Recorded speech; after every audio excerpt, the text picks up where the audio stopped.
ibadah-ibadah yang lain. Karena setiap ibadah yang itu sudah ada perintahnya sejak zaman dulu dan sampai di zaman kita hari ini, maka ibadah tersebut pasti mendatangkan pahala yang sangat besar. Begitupun juga sekali ibadah kurban. Maka di antara keutamaan ibadah kurban disebutkan dalam hadis Nabi Shallallahu Alaihi Wasallam, "Habal amal ilallah yarafatud dam wa innahu la tadi yawmal qiyamati bi quruniha wa adabiha wa asyariha wa inna dam la yaqubi makanin qabla ayyaqa 'ala al-ardi fatayibu biha nafsa." Kata Nabi, tidak ada amalan yang paling Allah cintai ketika kalian berada pada bulan Dzulhijjah, tentunya selain ibadah haji adalah ibadah kurban, kata Rasul Shallallahu Alaihi Wasallam. Ibadah kurban yang kalian kurbankan itu, kata Nabi, dia akan mendatangkan pahala dari semua apapun yang ada pada hewan kurban. Maka ketika ada orang yang menyembelih hewan kurban, disembelih hewan kurban tersebut, tetesan darah yang pertama keluar dari hewan kurban, dia belum menyentuh tanah, dia belum menyentuh bumi, kata Nabi, maka dia telah menjadi saksi kebaikan untuk orang-orang yang berkurban. Dan kurban yang kalian kerjakan, kalian lakukan itu, kata Nabi, akan datang di hari kiamat dengan semua apa yang ada pada dirinya. Dia akan datang dengan darahnya, dia akan datang dengan tanduknya, dia akan datang dengan kukunya, dan dia akan datang dengan bulu-bulunya, kata Nabi. Maka Rasul kemudian mengingatkan bagi orang-orang yang berkurban, hendaknya kalian membersihkan diri kalian, membersihkan hati kalian ketika kalian berkurban. Para ulama menyebutkan ini salah satu keutamaan ibadah kurban. Setiap tetesan darah yang mengalir dari hewan kurban itu pahala. Dan tidak ada yang mampu mengukur berapa tetesan darah yang keluar dari hewan kurban. Setiap helai bulu dari hewan kurban itu pun pahala. Dan tidak ada orang yang mampu bisa menghitung berapa helai hewan kurban. Bahkan seorang akuntan yang paling handal pun tidak akan bisa untuk menghitung berapa helai bulu dari hewan kurban. Setiap kukunya, setiap tanduknya, ini pun pahala, kata Nabi Shallallahu Alaihi Wasallam.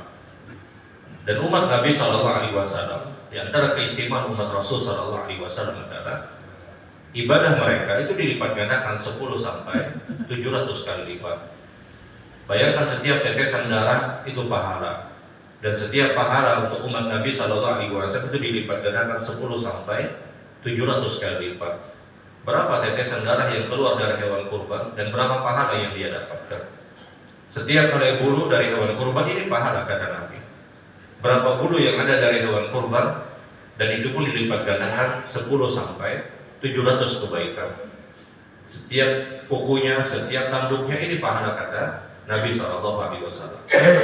Yang menarik, kata para ulama hadis, adalah ketika Rasul SAW sampaikan 4 perkara yang semua kita mayoritas meremehkannya. Darah dari hewan kurban tidak ada faedah yang bisa kita dapatkan. Helai bulu dari hewan kurban hampir kita tidak bisa mendatangkan atau mendapatkan kemaslahatannya. Kuku dari hewan kurban apa yang kita dapatkan? Tanduk dari hewan kurban mungkin ada yang mengambil manfaatnya, namun hanya sangat-sangat sedikit. 4 hal yang disebutkan Nabi ini pun mendatangkan pahala, terlebih daging-daging hewan kurban. Jadi ketika Nabi menyampaikan hadis ini tentang 4 perkara yang mayoritas atau semua kita meremehkannya, ini saja pahala, kata Rasulullah. Apalagi daging-daging hewan kurban yang kita sedekahkan, kita hadiahkan, dan kita makan. Maka akhir hadis Nabi SAW menyebutkan, bersihkanlah diri kalian dari hal-hal yang menggugurkan pahala ibadah kurban kalian. Jangan sampai ada riya, kata Nabi. Jangan sampai ada sum'ah, ingin didengar. Jangan sampai ada ujub bangga diri, kata Rasulullah SAW. Yang semestinya dia mendapatkan pahala yang sangat besar, kemudian ada perasaan sombong, ada perasaan ujub, maka ini menggugurkan pahala. Dan kita tahu bahwasanya syaitan itu mengincar kita agar apa? Agar kita terjebak ingin mendapatkan, agar kita terjebak kepada yang namanya riya. Karena jujur, ujian manusia itu begitu melezatkan, sebagaimana cercaan manusia itu sangat menyakitkan. Fitrahnya memang seseorang itu dia senang dengan yang namanya pujian, dia senang dengan namanya sanjungan, dan itulah manusia.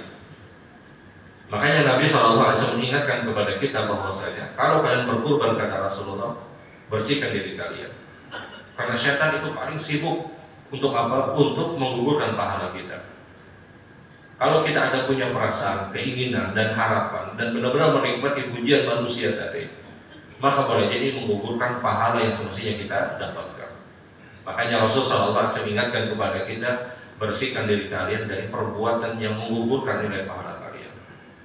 Ada orang yang berkorban, dia 8 tahun misalnya berkorban.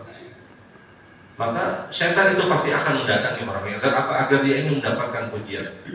Ada aja mungkin yang bertapon pengen berkorban haji, berkorban alhamdulillah di maipung sapi gitu. Orang ada bertapon di maipung sapi, tapi sini pengumuman di maipung sapi.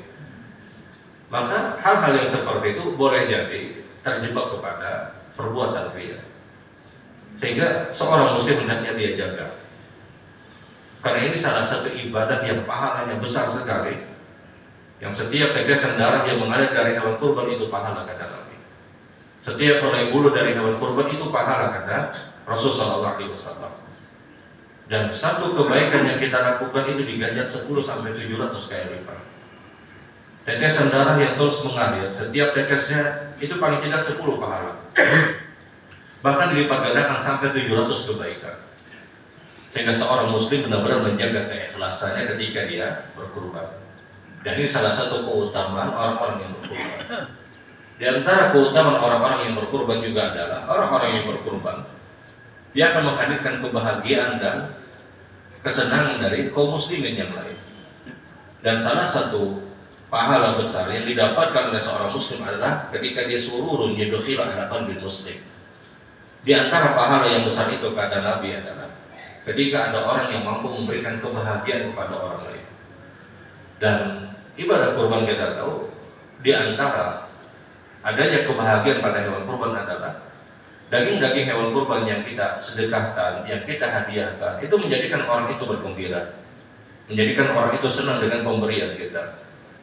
Maka ini pahala besar yang sampai kata Rasul SAW, kalau ada orang yang menghadirkan kebahagiaan kepada muslim yang lain, maka itu pahalanya kata Nabi khairu min akakifa fi hadzal masjid syahra. Lebih baik daripada kalian harus pergi ke Madinah, kemudian kalian i'tikaf di Nabawi selama 1 bulan penuh. Daging-daging hewan kurban yang kita sedekahkan, yang kita hadiahkan, menjadikan orang itu bergembira. Maka ini di antara pahalanya adalah dicatatkan seperti dia i'tikaf di Nabawi selama 1 bulan penuh. Belum lagi daging hewan kurban yang kita berikan kepada kaum muslimin, kepada orang muslim yang lain misalnya. Itu menjadikan sedekah terbaik. Sedekah terbaik. Makanya para ulama itu menyebutkan mana yang terbaik, apakah dia sedekah atau dia berkurban. Maka yang terbaik itu dia berkurban. Kenapa? Karena kurban ini ada ibadah khusus. Karena kurban dia hanya setahun sekali dengan cara-cara khusus, sementara sedekah itu bisa didapatkan kapanpun. Ada satu kaidah ketika kita bicara penetapan dan penetapan pahala, bahwasanya perkara-perkara yang khusus itu pasti lebih utama daripada perkara-perkara yang umum. Contoh misalnya di hari Jumat. Di hari Jumat kita diperintahkan untuk apa? Untuk mempertebal kalimat salawat kepada Nabi SAW. Mana yang lebih utama di hari Jumat? Apakah memperbanyak kalimat istighfar atau kalimat salawat kepada Rasul? Maka jumhur ulama menyebutkan memperbanyak salawat kepada Nabi pada hari Jumat itu lebih utama. Karena adanya hadis khusus yang menjelaskan perbanyaklah salawat kepada aku di malam dan di hari Jumat ya kata Nabi.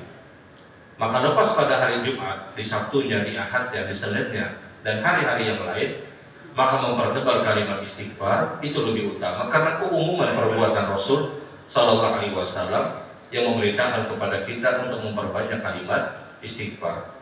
Semua ibadah yang sifatnya dikhususkan itu pasti lebih utama daripada ibadah yang bersifat umum.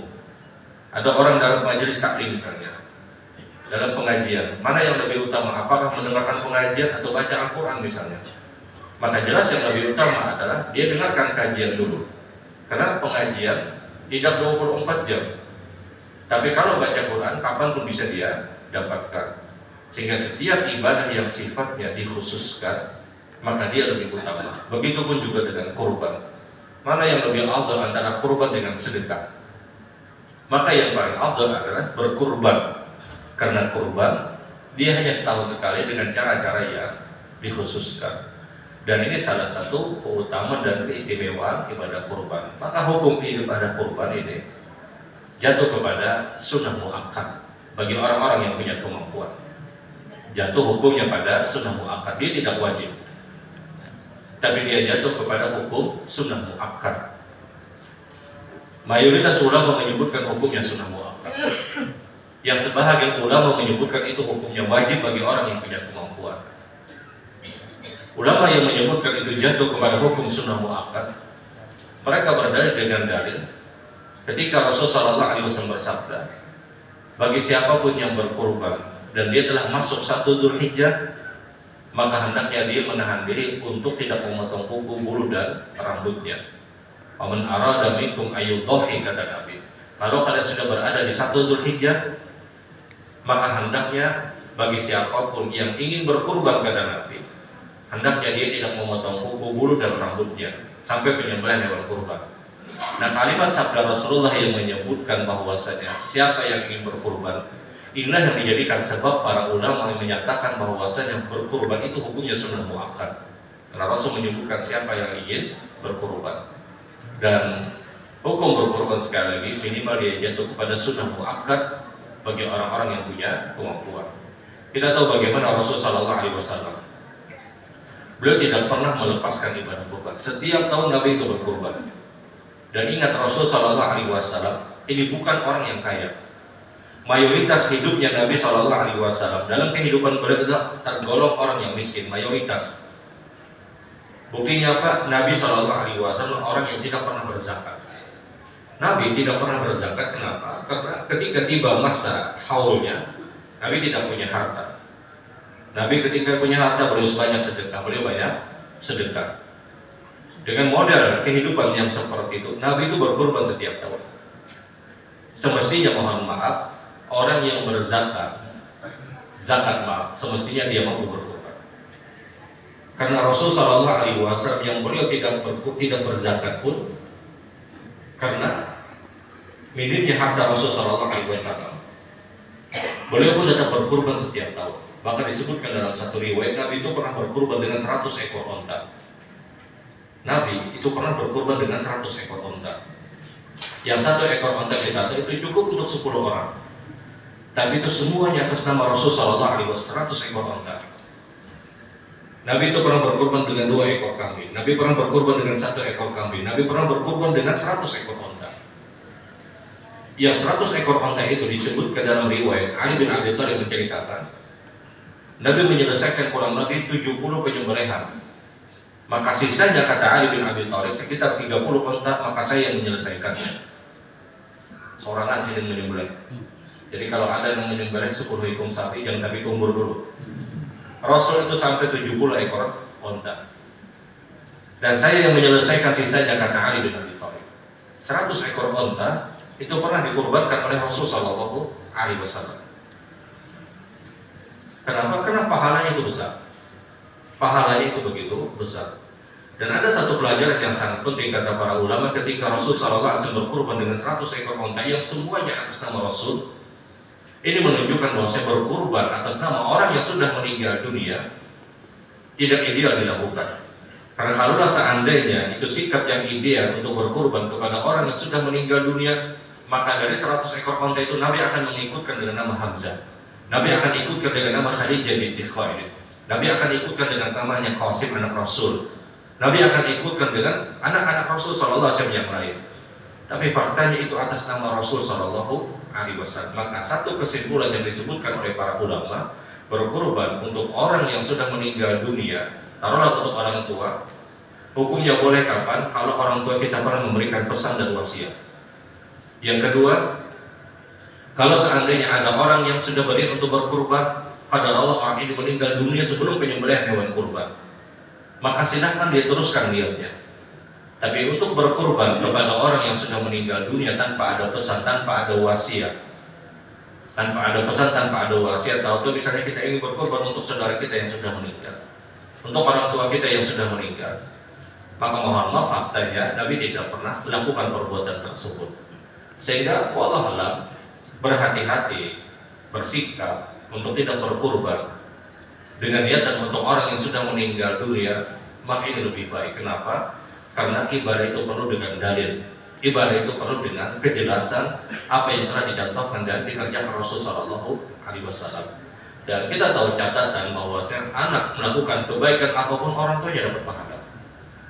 Tanpa dia niatkan pun orang tuanya dapat pahala. Tanpa dia niatkan apapun, orang tuanya sudah mendapatkan pahala.